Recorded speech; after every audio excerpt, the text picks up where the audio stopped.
All right, so I want to kick off the show by giving a shout out to EFINA and the British High Commission. So EFINA stands for Enhancing Financial Innovation and Access.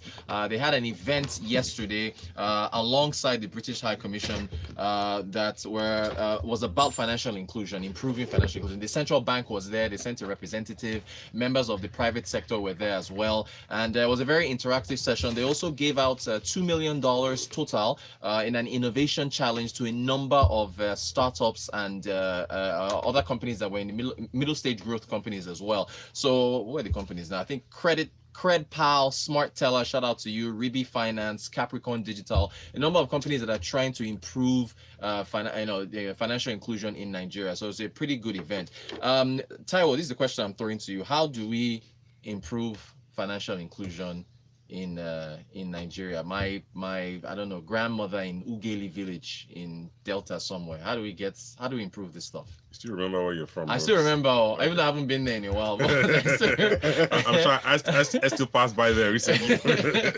So how do we do it, man? I'm not sure we have enough time on the show to talk about right? this, but I mean, quick talking points is really the fact that we need to understand that there are different markets in Nigeria. Lagos is one market. You have different markets. People buy and consume things in different ways in other parts of the country. And I think that historically what's been tried to be done, I mean, let's take mobile money, for example. There's a lot of investment by a lot of organizations. One of the things that people have tried to do, or those companies have tried to do, is to sort of like export certain our way of doing things in Lagos to those other places, and try and dangle the carrot right in front of them. But what people want are different. I've always said it to anyone who cared to listen that if you really want to solve the problem of financial inclusion of mobile money in this country, you situate the headquarters of these mobile money companies outside of Lagos. You go somewhere like Ibadan, Akure, Abeokuta, Okay. Places where these things are really needed in that sense. And until you get into those communities, you really wouldn't know.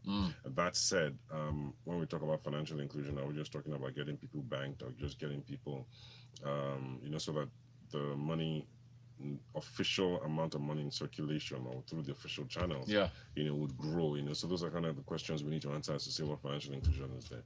If you say financial inclusion with regards to how people transact business, how people do things, are they enabled technology-wise, whether it's through their mobile phones, through other things like that, again.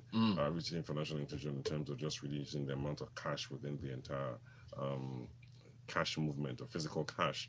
Again, we need to be very clear as to what we mean by financial inclusion. However, I think technology can play a role, but it really means it requires what you would call native intelligence, within these communities. So there's to be some education there. Financial literacy is the biggest hindrance, biggest roadblock there. Anybody would tell you, but none of these guys, none of the big players, I doubt even the regulator, has been able to crack that code in itself like that, and then to sustain it. It's a long, it's a long process. It requires a lot of commitment financially, requires a lot of manpower, requires a lot of training and retraining, and it requires a lot of empowerment as well. So there are a lot of stakeholders within these things, the entire value chain. Yeah. So, okay. And it's carrying all of them along, from the merchants to the end retailers to people who even supply them product, services, and so on and so forth like that. So again, it's because it's not as if money is not changing hands. It is. It's just the it's just the way it's happening. And the regulators or we can't generally estimate how much. We don't have any insight as to those transactions as what they're really used for at the end of the day. So again, like I said, we need to redefine what we say by financial inclusion at the end of the day. So once we do that and take everything in baby steps, we can get there. Okay, let me ask you this quick question. By the way, shout out to Dami. Dami is shouting us out from her bed or his bed. Dami, I think thumbs up to Rotus and Taiwo, just from their bed. Nice one. Get some rest there. But Menga is asking though. It says student money not also a program for financial inclusion. Says the problem with Nigeria is its elites who gather together and speak to themselves at such forums that the British Embassy organized. Benga, the $2 million. Where do you think the money came from? I wonder. That money is flowing going through our economy to the companies that won that grant. So they need that money. So please shout out to the British Commission. I'm telling you. But a trader, great job. trader money. Taiwo, is that a financial inclusion? It's a loan. To be honest, and it's meant to be paid back. There. Yeah. So that's not financial inclusion. That's empowerment. Right. And again, like I said, we need to redefine what we mean by it. Yeah. So let's leave this generic dictionary meaning of financial inclusion. Let's leave this chasing after our tails or chasing after the wind and things like saying, using the M-Pesa model. It hasn't worked here. Again, when M-Pesa was launched, their banking system and financial system was not as sophisticated as ours. Ours has gone beyond it. I mean, there's a bank that has presence in every single state. I mean, you go to some of the remotest villages, locations in this country, and they're there. Let me ask you a question. So I get where you're going. Sorry. There's the CBN has a target of 80% for financial inclusion. I think at the event yesterday they said we're at 65%. It's already 2019, and they wanted to get to 80% by 2020. By what yardstick? So if you use BVN, for example, how many BVN accounts do unique identifiers, unique accounts do we have for BVN? It's not 35 million yet, is it? Right. So I don't know where they're talking about 65%. I don't know where they get those numbers from. So how are they able to account for those things? How are they able to say those things? You think they'll reach 80 by next year? 80% by 2020? That's what they're aiming for. Forget their definition. Do you think they'll reach 80% by 2020? 80% of what? Exactly. Do you think they'll reach there? Well, the question is the metrics. Okay, answer is no. Speaking of BVN, Ibrahim has a message, yeah? Ibrahim says, so if a certain telecoms company have more coverage than the total number of BVNs in the country, look no further. Telecoms companies will provide the inroads required to ensure maximum financial inclusion. He said telecoms should be the major partners. Thank you, Ibrahim. That's the one I have anchored my passion to. It is them that should lead. And you've said this before now. Telecom should be leading this thing. 140 something million people with phones versus 30 million BVNs. It should be going through the telecoms. Again, 134 million.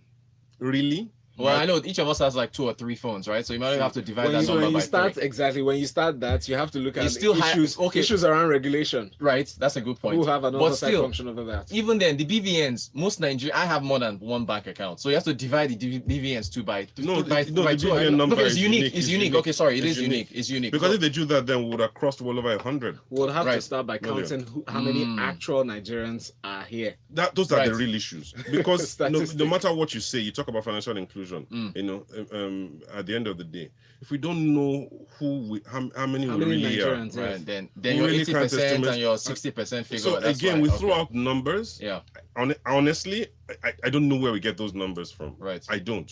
Estimates. All right. Okay. Moving on from that. Where should we go? Taiwo, you sent this tweet to me yesterday. It was from O2 Academy Lagos. I think they're a brand communication or marketing company or something like that. They describe what they did. They did this 3D zebra crossing somewhere in Lagos. Yeah, it was simple. I saw it. It was nice. But they didn't use any technology. It's just painting. That's all. Yeah. So it's an illusion. And then it creates an illusion. So exactly. So using different shades of white. So what does that tell you about the psychology of Nigerians? The fact that it's fear that would encourage you to do the right thing first, because that 3D effect makes you like feel the like things were elevated. Yeah. You had to stuff like that. So I think it was very ingenious. It didn't require any other than paint and their creativity, to be honest. So if we have simple solutions like this, and they're only trying to solve the problem of zebra crossing because drivers don't respect zebra crossing. So you respect something you understand, you know. Yeah. Right. Where's the sensitization? On zebra crossings, But with this, you won't need too much sensitization. Everybody will stop. We have I've created a thread on Twitter, so we've retweeted it. If you want to see the video, it's really cool.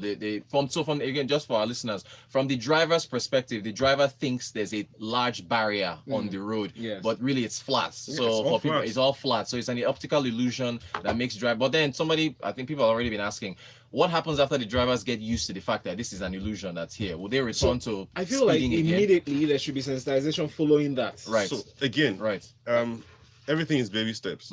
Right now, nobody respects them. Right. That's zebra crossings. That is right. But as long as you can create that stuff, it gives them a moment to think through and see that people are walking through. Right. I should stop. So again, baby steps. Let's celebrate the progress rather than try and aim for perfection.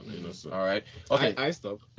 I know. I stopped as well. We all stopped. Real quick. Let's the electric car thing. So we did this last week. Ben Mary Bruce introduced his electric car bill. And they threw it out. They threw it out. Now, there's an interesting thing here. The Deputy Senate President, Ike Ekweremadu, said that because Nigeria, from an economic perspective, because Nigeria is an oil-producing nation, we should frustrate the production of electric cars. Taiwo, what do you think of that statement? He said we should frustrate it.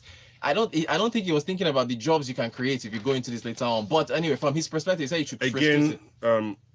We don't have visionary leadership. I'm sorry to be saying this. Yeah.